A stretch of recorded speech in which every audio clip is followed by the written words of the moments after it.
I was doing some research recently, and I was shocked to learn that a tendency towards romantic obsession and limerence might be genetic or have a genetic component. Maybe, but based on all the hundreds of letters I get, the background stories about abuse and neglect in childhood, and particularly the presence of an alcoholic parent, like the pattern is so similar that I'd have to say that my theory is that there's a certain type of trauma that produces limerence and obsession. There's a connection between that sort of childhood with super neglectful parenting, where a child had to dance around for every bit of love they got, and a difficulty later forming loving, mutually committed relationships with people who are emotionally available. Limerence is the word for a sort of romantic obsession that's more like an addiction. It thrives when you can't have the person. It involves a lot of thinking about them and maybe stalking their media, trying to see, are they giving you a sign they feel the same way? But limerence can't really keep going unless it's a little bit out of reach, unless there's a strange mix of unobtainableness and hope, just a little bit of hope. And if you find yourself thinking about, like, how could I tip my hand about how I feel about this person without actually tipping my hand about it? That's limerence. You don't want everything to come to light, because if it ends, then you've lost your source of energy and hope. That's what limerence is. It's an addiction to a strange kind of hope of something that you can't really have. The thing about obsession and limerence is that they thrive when you're in a bad place, when your needs aren't met, when you're isolated or grieving or chronically stressed. This is when, if you have a propensity to get limerent and obsessed, this is when it comes and gets you and can consume your life. So my letter today is from a woman I'll call Daniela, and she writes, "Dear Anna, thank you so much for your videos. I'm 24 years old, an entrepreneur and performer, and still discovering myself in this world. Last year, a tragic situation happened in my country, the war. I'm from Ukraine, and at the beginning of the war, I had to flee the country and stay at my friends in Berlin. I was lost and emotionally torn apart from the atrocities in my country. On top of that, I only started emotionally processing the death of my father. I lost less than a year ago. I was going through a lot of things at the time, and I felt very old and uninspired, and nothing made me happy, and the everyday reality checks through the news were burying the last leftovers of my bubbly personality. I was devastated. Until I met one guy through Tinder, and his name was Hugo, and we casually met at the park one day. We liked each other and had a connection, followed by a kiss. We were both funny, witty, passionate. One date followed another, plus everyday chatting made me feel excited for the first time in a while. I felt alive. I liked him. He seemed to be interested in me too, although when we were planning our third date, his frequent online availability surprisingly disappeared. He even highlighted it by text one day with, "I am sorry, I'm bad at texting." And I was confused to hear that, because over 2 weeks of knowing and texting each other, he never gave me an impression of the person who was bad at texting up until that moment. The worst thing that could have happened, happened. When I felt like he was slipping through my hands, I immediately started chasing him. Over the next weeks, I was simply raving about him, fixating on memories I'd created with him, and constantly fantasizing about our next dates that came to fruition largely due to my feisty nature and his over-politeness and protrudent sense of guilt. Protrudent. He didn't want to meet with me. I know it. He answered my text messages rarely and even canceled one of the dates because his friends were in town. I know these are real signs that a person doesn't want to hang out with you, but I was so blinded by this obsession, I wasn't behaving adequately. I simply couldn't help it, couldn't control myself. The real-life events I had to face were too unfair and cruel for me to handle, and now I understand that I had limerence for Hugo as a way to escape from all the news, the war, the death of my father, and new life in a new country. I just wished, instead of spending all that time obsessing over that guy who was a bit dishonest with me, One time I told him that I like him and want to keep hanging out with him, and his response was something along the lines of, I want to see you again, and I would have texted you and invited you out next week because this week is busy. Well, guess what? Next week he texted me and invited me out, but then canceled it last minute because his friends were in town. I was journaling, meditating, trying to find peace and happiness within myself. I do feel like I stole time from myself and gave my energy and affection to the wrong person who didn't deserve it. I feel like I'm in the last stage of accepting this situation as a lesson to learn from, but I can't help but feel sad for the time I've wasted. Is it okay to feel like that?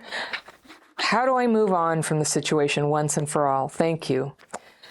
Okay, Daniela, I just have so much feeling for you. So first of all, anything that happens weird in your life right now, after all that you've been through, having to flee as a refugee from Ukraine, and the loss of your dad, and you didn't mention this, but presumably you don't get to have all your loved ones in your life right now. They're not with you in Berlin, I presume. Friends, family, whoever it is that were your support people there. How hard would that be? It's one thing to move to another country, a new language and everything, to do that. That's a big deal. That's a huge deal. You're 24. It's an age where sometimes people do that for happy reasons, but you're doing that for the least happy reasons. So you basically had to flee to this other country. And I'm not surprised that with the news and the bleakness and the way that nothing makes sense, and, COVID happened, so much has been going on, you got depressed. So when you say you felt old and uninspired and nothing made you happy, and the everyday reality checks with news were burying the last leftovers of your bubbly personality, you were devastated. You bet. That's totally normal. I just totally grant you space to have your feelings about that and to feel depressed about it. It's depressing. I'm impressed and proud of you that you went on a date. And here's what happens. If you had childhood trauma, like you didn't talk about what happened in the past, but you watch my channel, and actually living through a war as you have, even if you didn't have trauma as a child, you can develop complex PTSD as a result of chronic, intense, ongoing stress, right? I'm just going to assume you have CPTSD. And so a date can feel like the greatest bright spot you ever had. And I don't blame you at all for investing a lot of emotional energy into it because you liked him. I mean, how often does that happen, right? That you meet somebody that you really like. And I can imagine that you could suddenly see like life could be better. You could have this person close to you. You could be loved. Maybe it would lead to more. Maybe you could stay and, never have to go back to this war. And I feel you on this. Perhaps what happened is limerence, but this is such a good example of the way limerence can get in when everything else is terrible. You must have been feeling really alone. So you had 2 dates and everything was going really well and you were excited for the first time and you felt alive. And that's what it is to have a crush on somebody, to fall for somebody. It makes you feel alive. When it switches into limerence, where you're having this, I gotta make it work no matter what, even when you feel somebody pulling away, even when they have pulled away and you can't stop thinking about them, that's also your quest to feel alive. So I want you to respect that part of yourself. It needs to live in color. It needs to be alive. And, you're dented and bruised and hurt and you have so much loss that's happened and so much anxiety about the future, I should think, right? With what's happening. Like, as I record this video, the war is ongoing and nobody knows what's going to happen. And it doesn't sound very good no matter what. So when you were planning your 3rd date, you started feeling him pulling away. And he texted you and said, sorry, I'm bad at texting. And then he said he would talk to you next week, and you probably counted the days. And then he said, well, his friends were in town. So this is what I want to tell you. Something happened that may have had nothing to do with you that made him like you and then go, I don't think I want to do this, or I'm not sure. It sounds like he wasn't sure and he was trying to pause. He was trying to pause and not pursue it. But most people, if they have a heart, they don't want to hurt anybody. And I think that men are particularly like this, where they will, instead of telling you, look, I realized I don't have that feeling for you, which ultimately is why anybody breaks up with another person or stops seeing them. It's just they're not feeling it, right? It may not have anything to do with you, but they just don't feel it. It doesn't happen very often. For one person to feel it is a miracle. For two people, it's like lightning striking twice, you know? It's a big deal if both people feel it at the same time. And so as you're dating, Daniela, you're gonna, you know, they call this kissing frogs. I don't think he's a frog. I think he was trying not to hurt you. He lost interest and he didn't want to hurt you. And you feel embarrassed because you kind of pressured him to have 2 more dates with you. And I wouldn't be surprised, you know, I'm reading into it, but he probably, you know, he had empathy for you. He knew you had been through a lot. He didn't want you to be hurt. But he realized by trying to date you, like, there was no way that he could not hurt you, and he needed to just stop. So that's what happened. When you say he wasn't very honest, I think that that's where he was coming from. He didn't want to hurt you. And I don't think that that's the same as somebody like getting in there negatively trying to manipulate you. Now, I don't know him. I don't know exactly what happened. But in a way, I just want to reassure you, he was an okay guy. You did well. The person you liked was a good guy, but it just wasn't reciprocated. And what happens with limerence, or in your case, you know, when there's been a whole lot of crisis, and no matter what, like while this crisis is going on for you, while you're not healed from the past, and why would you be? It hasn't been that long.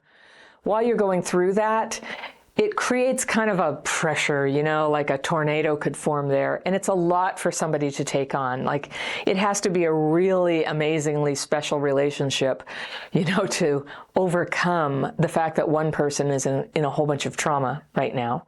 And so the best thing you can do is to not be dating right now, to keep healing, or date lightly, and to, you know what you might want to do, Daniela, is take my dating course, because it helps you make really good use of it. Your fear is that you've wasted your time. You have not wasted your time. You're living life. You're having a life experience of like loving and losing. You know that saying? It's better to have loved and lost than never to have loved at all. And to date somebody a few times and, you know, have it not work out, you will be able to heal through this. You will be able to heal through this. What's making it so hard is that huge deficit in your life of security and love and people around you.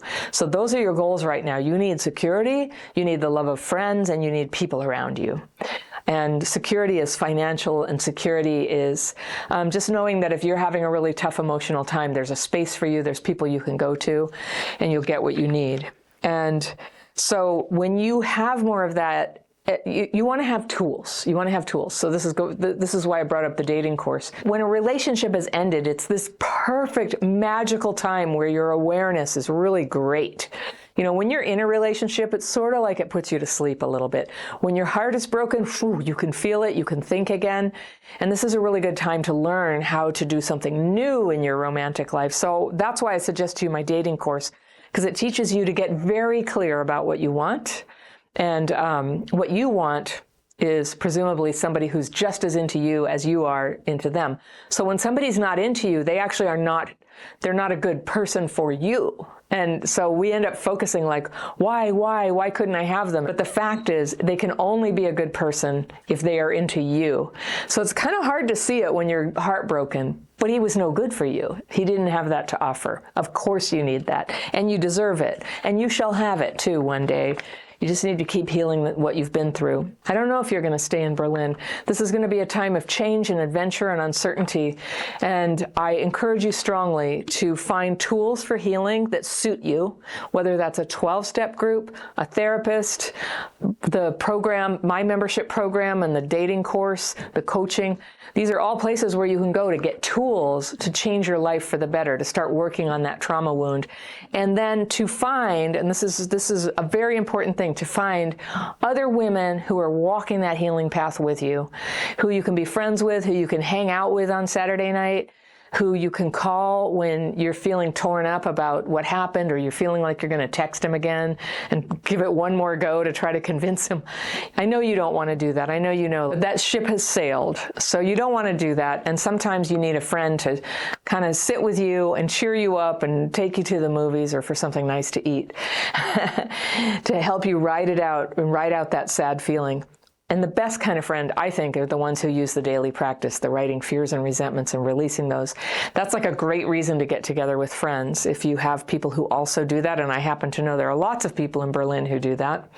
And you can hang out and meet with them, use your daily practice, maybe have them as a buddy where you read what you wrote sometimes. Buddies in the daily practice, they don't give each other advice. They just give each other a witness. They're like, I heard you. Thank you for sharing that with me. Yep, that sounds hard. Yeah, I've had that happen too. They might say that much, but they don't get it. You know what you have to do? We don't do that in the daily practice. You just have room to sort of release and say what it is, what all those fearful, resentful thoughts are. After you've asked for them to be removed, and enjoy the relatedness of being with people who get it, and all of you are still here and laughing together. So I wish you well. I hope the war ends very soon. I hope you meet somebody who loves you intensely and fully, just like you love them, before too long. If you're watching this video and you're relating to Daniela and thinking that maybe your past trauma is affecting your romantic life, check the signs. I've got them listed on this free download right here. You can click on that and access it, and I will see you very soon.